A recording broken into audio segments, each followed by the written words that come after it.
SMP4 in third. My name is Melody Balilin from Bicalat Alpha 1. I am Roslan Gutierrez from Bicalat Alpha. Good day. My name is Ayan Zay Loretta from this ES1A. I am Berjan Akaw from BSPS 20. Ako din si Nelly Adrian Lalo, third year BSc. I'm Kervin C. Amolato from BCS 80. I'm Gisami Burgasar Gabusalanan from Bachelor of Science in Agriculture. My name is Francis Pierre D. Salares from College of Agriculture.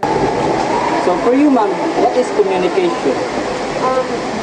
Communication is basic skill magud na sa human being no nga kana inwards and outwards na communication. So wala ta communication so daghan gyud ta mga interventions na dili mo kapuliki na taog ano na unsay mahitabo nga na dito. Okay, so what are the reason why communication becomes ineffective and why? So nganong this na-assign na this mo effective? Siguro now kana communication skills diba na uban na to nga hinhin ta mga istorya towards sa nimo bitahay kasi na uban kung nga pinasingka so meron yun siya ineffective siya kay dili na to dali masabtan ng usa ka tawo without us being understandable. Okay, so last, ma'am, is what can communication help in resolving the conflict in our country?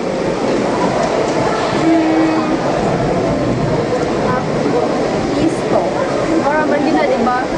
If ang ato ang communication sa kanang other countries or sa ato ang country karon is kanang maminaw sila sa katawhan goods na ato ang kanang country, di ba? More agad na siya understand each other. Okay, ma'am, thank you so much, ma'am. Why communication is important? Okay, so communication is important because someone says that the communication is a basic skills, but you need communication every day. Second question, what are the reason why communication becomes ineffective? Communication becomes ineffective to misunderstood sa tao hindi mo or dili ma-achieve ang purpose. Why kana iyang gingon ba? So, if ma-misunderstood or dili ma-achieve ang purpose sa iyang gustong ipabot, it becomes ineffective. Last question, what can communication help to resolve the conflict in our country? Okay, so kanang about sa nation na to, communication is very important in it. If you listen to the people na nag-serve, anong dako na kausaban because as a country nasa democracy ta, so peoples is kanang mo head sa political ba, and if maminaw ka sa tao kanang you will gain experience o makagain ka og knowledge di kanila sa ilang mga experience. Thank you. Why communication is important? Communication is very important siya kasi kay without communication is di ta makasinabot like kung actions ra sab di ta makasinabot diba so for me mo importante kay ang communication.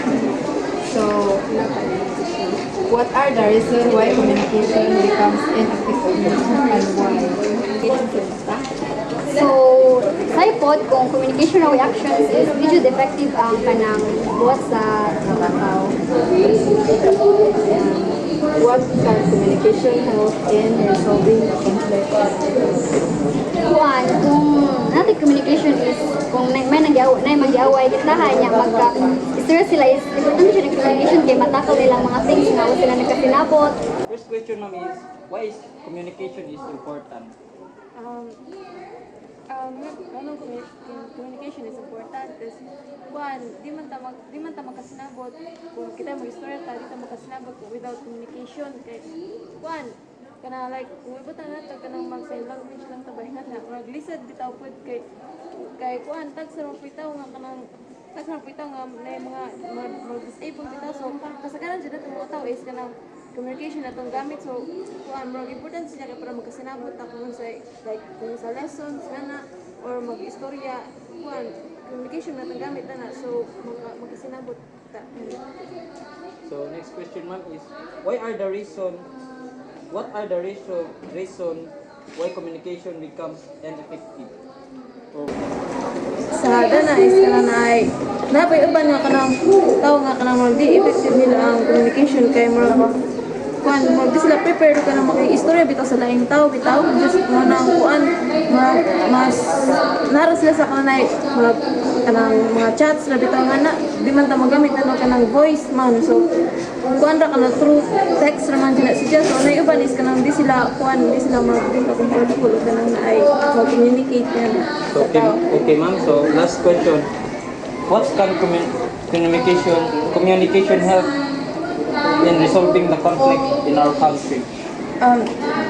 Ana is kana na ay kanang ang communication is di na siya muna kanang makasolve di na siya sa mga problems nato kay kanang magsabot bitaw sa kanang ay like mga problem sabutan na nato din magkasinabot ta so need ang communication just parada nang naay kanang Pilipinas o kanang tagalaing bansa so di man jud ta makasinabot dana kung war ra gid permi so need gid na tag mag-communicate manang magamit og kanang language nga English kay murag man ay masabtan nila di mo makaya na tong speak para nila so need jud ang communication para makasinabot.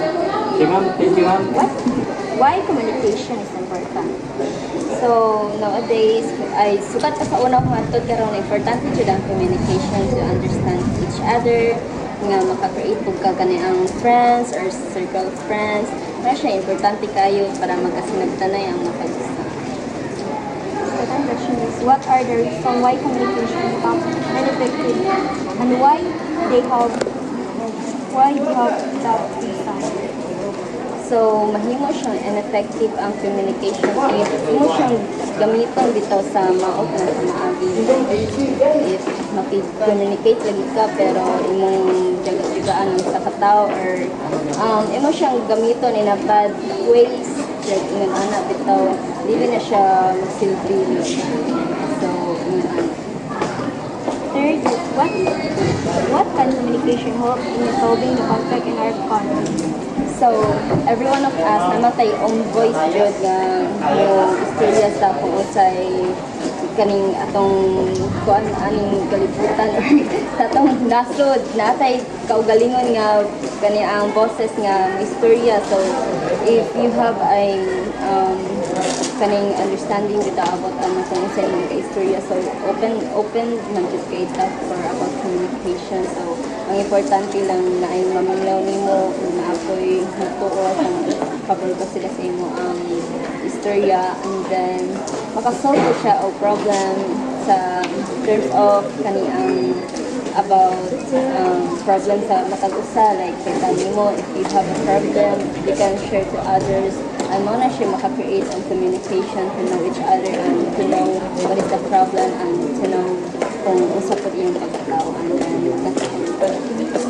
Why communication is important?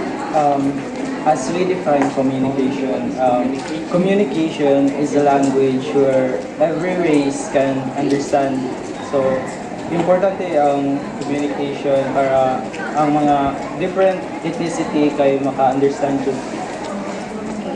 Second question is, what are the reasons why communication becomes ineffective? Why they have that reason? So since we came from different parts of Kwan, so not tayo mga misunderstanding kay naman tayo different sorry not tayo different nga pag-think ana. So mga siya if ang pag-comprehend na sa isa ka tao is dili bitaw wala na tunong sa idiom gipasabot so murag na misunderstanding so mo to yung maka-conflict towards communication. And the last is, what can communication help in resolving the conflict in our country? If kita nga mga tao is not a unity towards a certain goal, we can communicate great magsutli atong communication and maybe it can resolve the country's conflict. Thank you, sir. Ora nimo sir, Ngano ang communication is important? Para na ako, important kayong communication kay mo na ang way nga makashare ta og ideas sa ibang tao, niya maka-express po ta sa atong debate or sa atong mga feelings. Okay, sir. So, second question, sir, is what are the reason why communication becomes ineffective and why? Sa nga mga reason. I think ang mga reason nga mahimong ineffective ang sa communication ba na? Is kanang misunderstanding between two people. Like for example, dili mo maayong tinagdan, niya mahimong ineffective ang communication sa duha ka tao. Okay, sir. So last question, sir, is what can communication help in resolving the conflict in our country? With the help of communication, pwede siya makasolve sa mga problem sa ato ang country kay for example, ang mga senators nato dito sa Pilipinas kay pinagi sa communication so face to face maka-discuss sila ng mga problema nga pwede nilang katayin. Okay, sir. Thank you, sir. So, first question, sir, is why communication is important? For me, communication is important due to what? Many things. Example lang ni kay kanang kintahay na ay mga emergency or kanang urgent na mga panbitaw information na need iingon sa usa. Okay, sir. So, second question, sir, is what are the reason why communication becomes ineffective and why? For me, kanang as a kung sa student, murag sa signal ata o sa kanina ay base sa application ng mukha. Okay, sir. So, last question, sir, is what can communication help in resolving the conflict in our country? One, communication is important due to para masolve ang bitaw sa conflict bitaw sa country kay namang gay mga side sa uban nga country nga wata kay baw bitaw din sa side pa nato wa sila kay baw mo nga need mag karon na ay istorya una para ma-solusyonan ang problema. Okay, sir. Thank you, sir. First question, ma'am, is why communication is important? So, para nako, importante ang communication kay usa jud siya ka kana important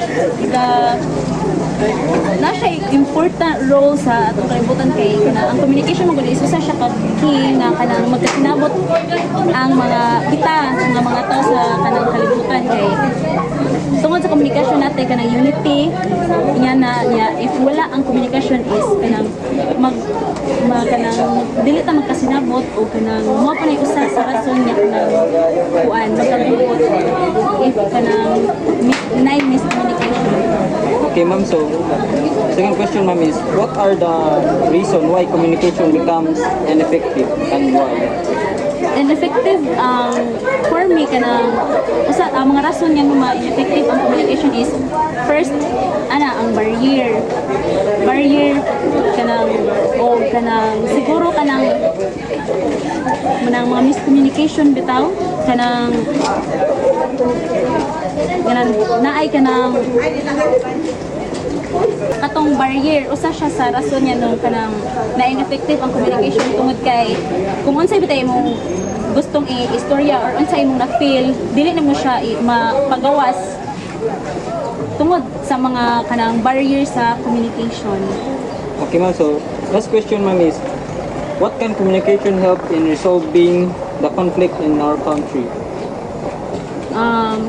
First nga murag conflict nga kung nakuan sa nagyatubang sa country nato ron is kana bitaw kinay sa assassinate nahitabo karon niya kanang ang nahitabo man gud niya murag gubot both parties kay kanang tungod kay miscommunication wala sila nagkasinabot na ay kanang ang communication is kanang key role siya para bitaw kanang ang both parties kanang magkasinabot na ay unity kaya importante kayo ang communication niya para mo success siya. Why is communication is important? For me, communication is important because it builds relationship as well as it helps us to understand people's perspectives and opinions. And it also, yes, Second question is, what are the reasons why communication becomes ineffective and why? communication become ineffective because of barriers, cultural and language differences. That's one of the reasons why people don't understand their opinions or perspectives on a specific situation. And the last question, ma'am, is what can communication help in resolving the conflict in our country? Communication can help solve conflicts in our country through discussing the problems peacefully with an open mind and a passionate service to the people. Thank you, ma'am.